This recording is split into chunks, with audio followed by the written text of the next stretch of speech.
O apartamento caiu em silêncio. Um silêncio sufocante que engoliu o eco da risada zombeteira de Isabelle. Cacos do vaso de cerâmica que ela comprará na semana passada estavam espalhados pelo chão de carvalho. Seus lírios brancos jaziam como enlutados no funeral do nosso casamento de 7 anos. A água do vaso quebrado infiltrava-se na madeira, fria e implacável, assim como os olhos dela quando arrancou a aliança de casamento e a jogou no lixo. $40.000.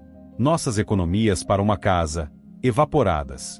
Minha esposa, a coordenadora de marketing obcecada pela perfeição, havia saído com seu instrutor de academia reluzente, deixando-me nos escombros. Horas antes, eu cheguei em casa mais cedo, uma pausa rara das minhas plantas arquitetônicas. Sou um homem de precisão, um arquiteto de 36 anos que encontra conforto em linhas limpas e resultados mensuráveis. Esperava surpreender Isabelle com um jantar, talvez diminuir a distância crescente entre nós. Em vez disso, ouvi sua voz melosa e conspiratória vinda do quarto. Ela estava ao telefone com Julian, seu treinador. Ele está enterrado demais nos seus desenhos para amar. Inconsciente. Em breve teremos nossa nova vida. Meu coração parou. Cada palavra era um martelo contra minhas costelas. Fiquei paralisado, agarrando o balcão da cozinha até que ela desligou, alheia à minha presença. Esperei. Quando ela emergiu, toda a confiança brilhante, eu a encarei e disse: eu te ouvi falando sobre Julian. Por um momento, ela congelou, seus olhos verdes se estreitando. Então ela riu, um som áspero e feio que cortou mais fundo do que eu esperava. Então o grande Daniel finalmente percebe algo fora dos seus esboços. Ela tirou sua aliança, o diamante capturando a luz enquanto girava em sua mão. Olhe para você, Dan. Um arquiteto murchado, casado com sua mesa, exibindo uma barriga de cerveja e zero faísca. Julian. Ele é vivo, apaixonado. Ele sabe como viver. Cada palavra foi como um golpe calculado, destinado a me despedaçar. Ela pegou sua mala, embalada com a precisão de alguém que planejara isso por meses, e caminhou em direção à porta. Você é um fantasma de homem, ela disse, pausando no limiar. Julian é tudo o que você nunca será. A porta bateu e o vaso atingiu o chão antes que eu percebesse que o tinha jogado. Afundei no sofá, repassando nossos 7 anos juntos, procurando pelas rachaduras que eu não tinha visto. Nos conhecemos na abertura de uma galeria de um amigo, sua risada brilhante contra o zumbido de conversas pretensiosas. Fui atraído por sua energia, sua habilidade de fazer o mundo se dobrar à sua visão. Nos casamos em uma cerimônia tranquila, apenas família e amigos próximos, prometendo construir uma vida juntos. Eu me dediquei ao trabalho, perseguindo projetos que garantiriam nosso futuro lar, talvez filhos algum dia. Isabelle prosperava em sua carreira, curando uma persona online impecável, sempre correndo atrás da próxima coisa brilhante. Pensei que meu esforço constante complementasse seu fogo. Eu estava errado. A mudança começou há 1 ano. Ela se inscreveu em uma nova academia, uma dessas cadeias elegantes com luzes neon e promessas de transformação. No início, fiquei feliz, parecia mais feliz e saudável. Então Julian entrou em cena. O nome dele escorregava em cada conversa. Julian diz que o estresse envelhece mais rápido do que o tempo. Julian acha que todos deveríamos correr atrás do que nos liberta. Seus comentários ficaram mais afiados, cortando minhas longas horas, minhas rotinas desinspiradas, minha barriga crescendo. Você costumava se importar consigo mesmo, ela diria, olhando para meu jantar de comida pronta. Eu ignorei, culpando sua obsessão pelas redes sociais, onde ela rolava vidas que pareciam melhores que as nossas. Ela suspirava em nosso apartamento alugado, murmurando sobre precisar de mais. Os dias após a partida de Isabelle se misturaram em uma névoa de noites sem sono e rotinas vazias. Meu apartamento, outrora um espaço compartilhado de risadas e conversas noturnas, parecia um túmulo. Seu silêncio era quebrado apenas pelo zumbido da geladeira ou pelo ocasional latido de Bunny, nosso Golden Retriever. Eu me movia pela minha firma de arquitetura como uma sombra, meus projetos carecendo de sua precisão habitual. Minha mente fervilhava, repetindo as palavras venenosas de Isabelle. Cada uma delas era um caco cravado no meu peito. Eu tinha 36 anos, um homem que construíra uma carreira na ordem. No entanto, minha vida desmoronara da noite para o dia. Agindo rapidamente para proteger o que restava, liguei para o banco para congelar nossas contas conjuntas. Minha voz estava firme, apesar da dor na garganta. Removi o nome de Isabelle de nossos cartões de crédito e cancelei o seguro de seu carro. Cada clique do mouse era uma pequena rebelião contra sua traição. Contatei um advogado, uma mulher chamada Karen, com um tom direto, que prometeu investigar o roubo dos $40 mil. Esses eram passos necessários, mas pareciam mecânicos, como esboçar um projeto de uma casa na qual eu nunca viveria. À noite, eu encarava o teto, meus pensamentos um emaranhado de raiva e tristeza. Perguntava-me onde eu tinha errado, como eu tinha deixado escapar o desmoronamento da mulher que eu amava. Um lampejo de clareza veio inesperadamente. Maia, uma treinadora da academia de Isabelle, entrou em contato por meio de um conhecido em comum. Ela era diferente de Julian, focada, profissional, com uma intensidade tranquila que me tranquilizava. Nos encontramos em uma cafeteria. O calor do lugar contrastava fortemente com o frio que sentia nos ossos. Os olhos escuros de Maia não continham pena, apenas determinação. Ela explicou que ouvirá rumores sobre o caso de Isabelle e a vira ostentando online, postando selfies com Julian, legendadas com promessas de uma nova vida. Maia não gostava de Julian, não apenas por sua arrogância, mas por um incidente preocupante envolvendo outra cliente, uma mulher que deixará o marido após os treinamentos de Julian. Eu ouvia enquanto meu café esfriava. À medida que Maia desvendava o padrão de Julian, ela descreveu como ele alvejava mulheres como Isabelle, polidas, bem-sucedidas, mas inquietas, cuja confiança mascarava inseguranças mais profundas. Julian se fazia de salvador, oferecendo validação e sonhos de reinvenção. Ele ouvia, bajulava e depois as empurrava para decisões drásticas, isolando-as das suas antigas vidas. Maia se inclinou para a frente, sua voz baixa. Ela mencionou as ligações noturnas de Julian, sempre de uma mulher chamada Sarafina, e seus comentários sobre investimentos de lucro rápido. Ela suspeitava que alguém mais estivesse puxando as cordas por trás dele, talvez essa Sarafina, cujo nome aparecia nos cartões de crédito que ele usava. Minha pulsação acelerou. Aquilo não era apenas um caso. Era um esquema, e Isabelle tinha caído direto nele. Os primeiros sinais de arrependimento de Isabelle surgiram logo depois. Meu celular vibrou com mensagens de voz. Sua voz mudava de desafiadora para frágil. Ela reclamava sobre o apartamento-estúdio prometido por Julian, que acabou sendo um quarto apertado e manchado de mofo acima de uma lavanderia, suas paredes vibrando com o estrondo das secadoras. Ela mencionou suas exigências de dinheiro, como ele controlava seus gastos, seu charme substituído por um controle frio. Apaguei cada mensagem, minha mandíbula tensa. Suas palavras não provocaram empatia, apenas uma satisfação sombria ao ver sua fantasia se desfiando. O banco ofereceu pouca ajuda. Relatei a transferência de $40 mil, mas eles precisavam de provas de que não fora uma escolha de Isabelle. Karen, minha advogada, avisou que recuperar o dinheiro seria um processo árduo, necessitando de e-mails, extratos bancários, qualquer coisa que mostrasse fraude. Passei noites revirando nosso histórico financeiro. Cada transação era uma lembrança dos nossos sonhos compartilhados, jantares economizados, viagens adiadas. O processo era exaustivo, como reconstruir uma estrutura colapsada, tijolo por tijolo. Eu me sentia exposto, minha confiança em Isabelle uma ferida que se recusava a cicatrizar. Uma noite, o peso ficou insuportável. Dirigi até um parque deserto, as luzes da cidade distantes e indiferentes. Sentei-me em um banco, Buddy preso frouxamente ao meu lado, e deixei as lágrimas fluírem. Não eram por Isabelle, mas pelo homem que eu fora, cego e belo, achando que o amor era suficiente. Uma corredora passou, sua sombra fugaz, e eu me endireitei, limpando o rosto. Não permitiria que isso me definisse. O apoio veio de formas silenciosas. Alex, meu amigo da faculdade, ligava diariamente, sua voz uma âncora para a normalidade. Ele me arrastava para um bar improvisado onde jogávamos dardos e evitávamos conversas pesadas. No trabalho, Claire, uma talentosa designer de interiores com quem eu colaborava, percebeu minha distração. Ela não perguntou nada. Em vez disso, deixou um chá de camomila na minha mesa certa manhã. Ele fumegava, enrolando-se como uma pequena gentileza. Outro dia, ela compartilhou uma história sobre seu gato derrubando uma lata de tinta, seu riso aliviando o nó em meu peito. Esses momentos, pequenos como eram, me lembraram que eu não estava sozinho. Então veio um choque de adrenalina.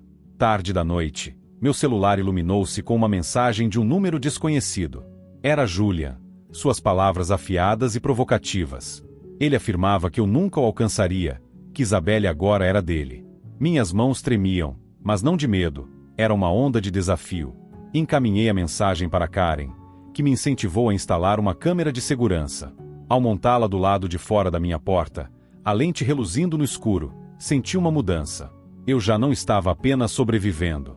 Estava revidando, esboçando um novo plano para minha vida, um no qual a sombra de Julian não chegaria.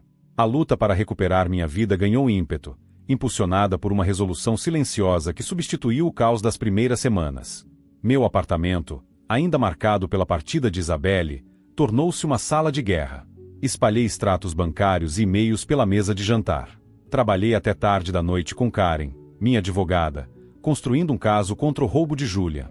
Bunny dormia aos meus pés, seus roncos suaves como um conforto constante, enquanto eu traçava transferência de $40 mil através de transações cifradas. Cada documento parecia um tijolo em um novo alicerce, um sobre o qual eu estava determinado a me firmar. Entre em contato com uma mulher que Maya havia mencionado, uma ex-cliente de Julian chamada Raquel.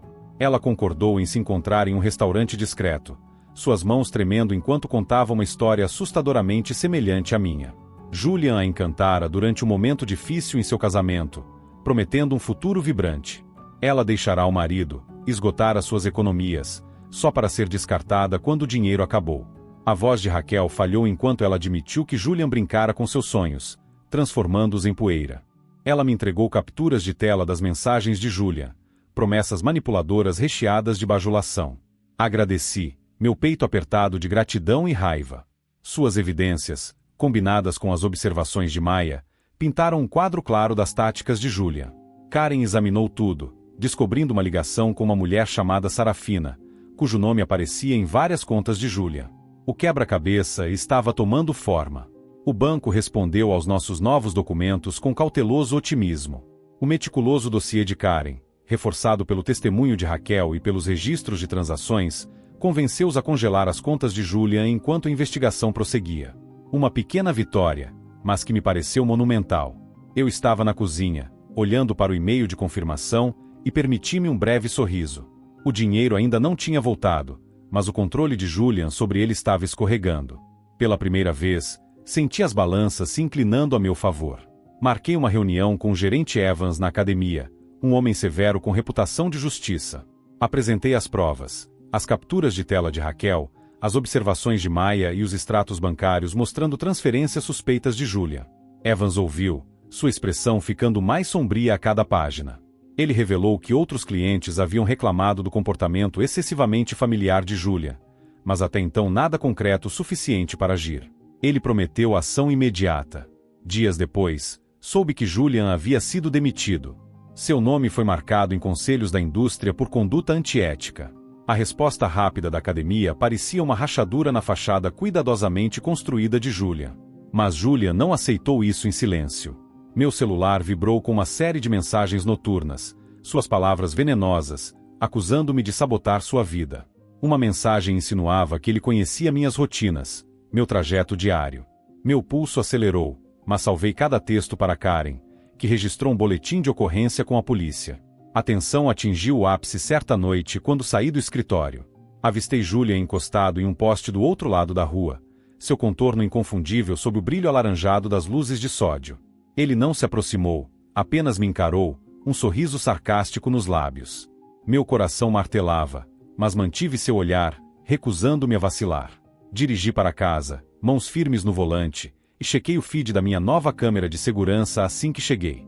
Naquela noite, dormi com um taco de beisebol ao lado da cama, não por medo, mas por prontidão.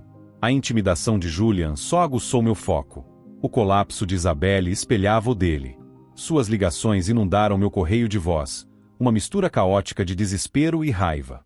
Ela descreveu o controle crescente de Julian, como ele a ridicularizava por questionar seus planos, exigindo que ela cobrisse suas contas crescentes. O sonhado apartamento dela era agora uma prisão. As paredes descascadas eram um lembrete diário de seu erro. Uma mensagem se destacou. Sua voz falhou antes de ela começar a chorar. Ela admitiu ter acreditado nas mentiras de Julian sobre meu descaso, como ele me pintara como vilão. Ela implorou por ajuda, então me amaldiçoou por ignorá-la. Ouvi, meu rosto impassível, e deletei cada uma delas. Sua dor era real, mas era dela para carregar. Eu já tinha passado tempo demais carregando seu descontentamento. No meio da tempestade, Clary tornou-se uma âncora silenciosa. Nossas discussões de trabalho na empresa se transformavam em conversas mais longas, muitas vezes acompanhadas de café na sala de descanso. Ela compartilhava histórias de suas lutas iniciais como designer, sua voz quente com resiliência. Uma tarde, ela me convidou para um evento em uma galeria de arte após o expediente, uma pequena celebração para criativos locais. Hesitei, o peso do divórcio ainda pesado, mas seu sorriso fácil me empurrou para a frente. Vagueamos por entre pinturas abstratas, debatendo seus significados. Nosso riso cortou a névoa persistente em minha mente. Clary não pressionava nem bisbilhotava, mas sua presença me lembrava de quem eu poderia ser, um homem capaz de alegria, não apenas de sobrevivência. O ponto alto veio inesperadamente. Karen ligou tarde da noite, sua voz entrecortada de urgência. O banco havia rastreado uma segunda conta ligada a Sarafina, cujas transações se sobrepunham às de Julian de maneira que gritava com Luil. A polícia estava agora envolvida, tratando o caso como potencial fraude. Sentei no sofá, a cabeça de Bunny no meu colo, enquanto a notícia se assentava. O império de mentiras de Julian estava desmoronando, e eu havia ajudado a expô-lo. Mas o triunfo foi moderado por uma estranha dor. Pensei em Isabelle, presa em sua teia. Seu orgulho estava em pedaços. Não sentia pena dela, exatamente. Mas eu lamentava a mulher que ela fora antes. Ambição e inveja consumiram. Caminhei até minha varanda. O pulso da cidade zumbia abaixo. A batalha ainda não tinha terminado. Batalhas legais pairavam no horizonte, e as ameaças de Julian ainda pairavam no ar, mas eu me sentia mais forte. Meu plano para o futuro estava mais claro. Eu já não era o homem que Isabelle havia zombado, preso à visão dela de fracasso. Eu era Daniel, arquiteto do meu próprio renascimento, pronto para enfrentar o que quer que viesse a seguir. A batalha me endurecera, mas as cicatrizes começavam a se sentir como símbolos de sobrevivência. Meu apartamento, agora meio vazio enquanto eu arrumava as malas para um novo começo, ecoava com os fantasmas de antigas discussões e promessas quebradas. Eu me movia com propósito, embalando livros e plantas baixas, cada item uma escolha de deixar o passado para trás. Bunny me seguia, o rabo de Bunny balançava, sentindo a mudança no meu espírito. A luta com Julian e Isabelle ainda não havia terminado, mas eu já não estava apenas reagindo. Estava construindo algo novo. Numa noite chuvosa, enquanto eu vasculhava fotos antigas, a campainha quebrou o silêncio. Minha câmera de segurança revelou Isabelle, uma sombra da mulher que eu conheci. Seu casaco de grife estava ensopado, a maquiagem escorrida, os olhos vazios de derrota. Hesitei, minha mão no trinco, memórias do riso e da crueldade dela piscando como sinais de advertência. Mas abri a porta, não por pena, mas para enfrentá-la uma última vez. Ela entrou, pingando no chão de madeira, sua voz trêmula enquanto falava. Julian havia desaparecido, disse ela, levando o resto de seu dinheiro e as chaves de seu carro. Ela descobrira que Sarafina era sua esposa, a mente por trás de seus golpes, orquestrando cada movimento enquanto Julian fingia ser o charmoso sedutor. As palavras de Isabelle jorraram em um fluxo de arrependimento e desespero. Ela tinha sido um peão, afirmou, cega pelas promessas de uma vida que tanto ansiava. Fiquei em silêncio, apoiado no balcão, deixando-a se desenrolar. Ela descreveu os últimos dias deles, como Julian ficará errático, acusando-a de arruinar seus planos. Ele a deixará naquele apartamento imundo, as paredes manchadas com a verdade de suas escolhas. Ela tentou ligar para seus pais, seus amigos, mas ninguém atendeu. Seu mundo havia desmoronado, e agora ela estava diante de mim, buscando salvação. Senti uma pontada, não por ela, mas pelos anos que derramei em uma mulher que optou por queimar tudo. Falei, minha voz calma, mas inflexível. Não havia mais nós, disse a ela. Ela fez sua escolha quando saiu, quando roubou nossas economias, quando zombou da minha dor. Seus olhos se arregalaram, procurando uma brecha na minha determinação, mas não encontraram nenhuma. Ela tentou mudar de tom, sua voz suavizando, implorando por uma segunda chance. Prometeu mudar, reconstruir o que tínhamos. Interrompi-a, minhas palavras deliberadas. Relembrei suas últimas provocações, a aliança no lixo, os $40.000 que entregou a um vigarista. Eu não fui cruel, apenas honesto, forçando-a a encarar os destroços que criou. Seu rosto se desfez, e ela desabou no sofá, soluçando nas mãos. Por um momento, vi a Isabelle que amei, a que dançou comigo no nosso casamento, seu sorriso brilhando de esperança. Mas aquela mulher estava morta, substituída por alguém que eu não reconhecia mais. Suas lágrimas se transformaram em raiva, sua voz aumentando enquanto me acusava de orquestrar sua queda. Disse que eu a virei contra todos, que eu gostei de assistir ao seu sofrimento.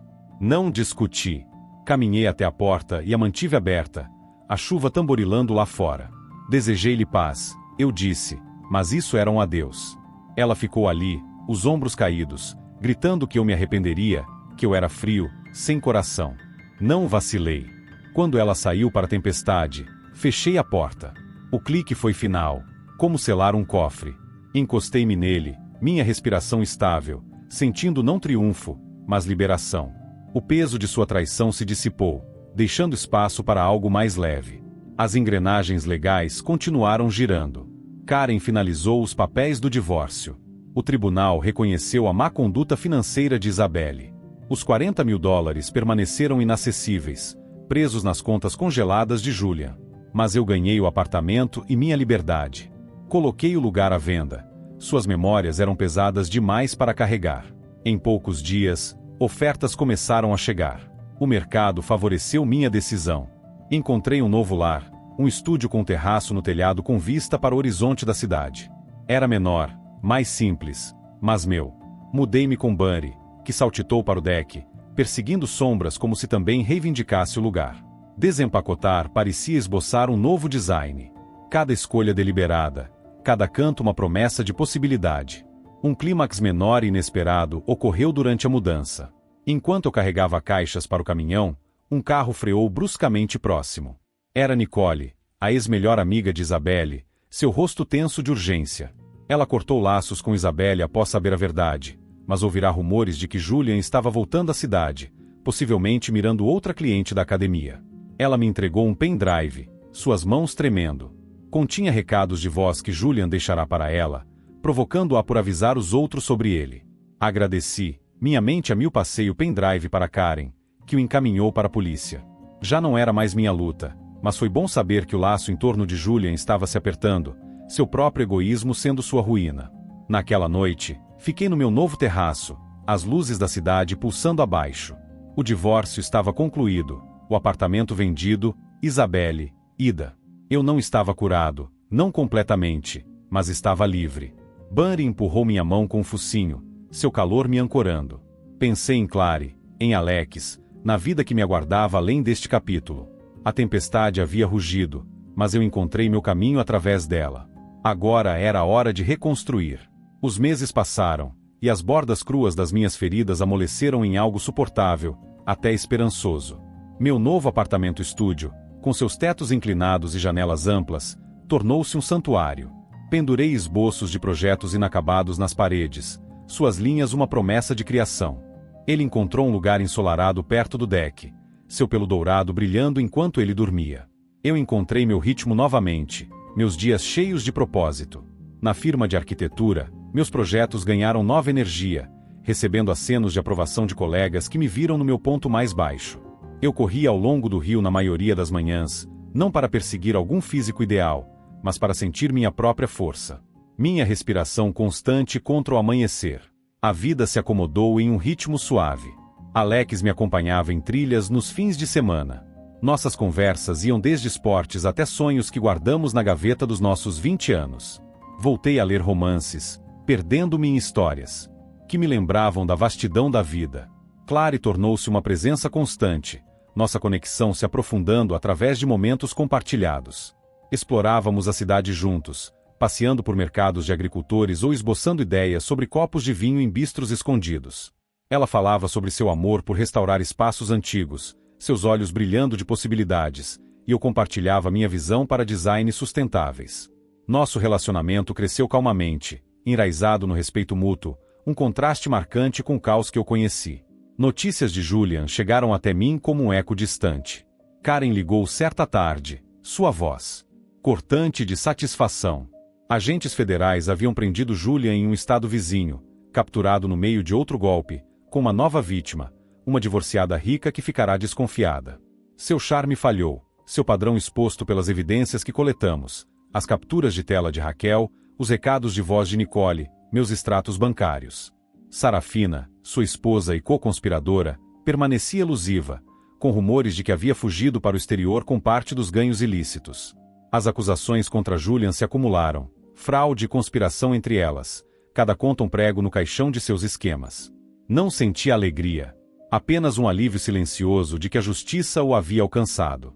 Os $40.000 provavelmente estavam perdidos, mas sua ausência já não me atingia. Isabelle desapareceu do meu mundo. Por meio de um conhecido em comum, soube que ela havia voltado para a pequena cidade dos pais, trabalhando em empregos temporários em um café local. Sua presença nas redes sociais, antes um santuário perfeitamente organizado, havia sumido. Ocasionalmente, um e-mail de um endereço desconhecido aparecia na minha caixa de entrada, com linhas de assunto vagas. Eu os deletava sem abrir, meu coração imóvel. Ela era um capítulo fechado. Suas escolhas eram uma sombra que eu não carregava mais. Um pequeno momento vívido cristalizou meu novo começo. Clary e eu fomos a uma abertura de galeria, a mão dela quente na minha enquanto admirávamos esculturas ousadas. Uma mulher se aproximou, seu rosto vagamente familiar, e se apresentou como amiga de Raquel. Ela me agradeceu, sua voz suave, por ajudar a expor Julian. Sua irmã havia sido uma das primeiras vítimas dele, e minhas ações deram-lhe um fechamento. Acenei com a cabeça, pego de surpresa, um nó subindo na garganta. Clary apertou minha mão, seu sorriso me ancorando. Naquela noite, percebi que a tempestade tinha feito mais do que destruir. Ela limpou o caminho para novos significados. Vendi a aliança de casamento de Isabelle. O diamante estava frio na minha palma. Com o dinheiro, inscreve Clary e eu em um workshop sobre arquitetura sustentável, realizado em uma cidade costeira que ambos queríamos visitar. Planejamos explorar seus penhascos e cafés, esboçando ideias sob o céu aberto. O futuro se estendia à minha frente, não sem desafios, mas rico em possibilidades. Olhei para Bunny esparramado no meu sofá e senti uma verdade se instalar nos meus ossos. A dor me partiu ao meio, mas também me ensinou o que importava: honestidade, amizade, a coragem para reconstruir. A jornada de hoje chega ao fim. Esse desfecho te satisfez ou te pegou de surpresa? Conte para nós nos comentários. E esse é o fim da história de hoje. Se você gostou, não se esqueça de deixar um like e comentar aqui embaixo. Se você é novo no canal, não esqueça de se inscrever. Isso me ajuda muito a continuar criando mais histórias para vocês. Obrigada por assistir e até a próxima!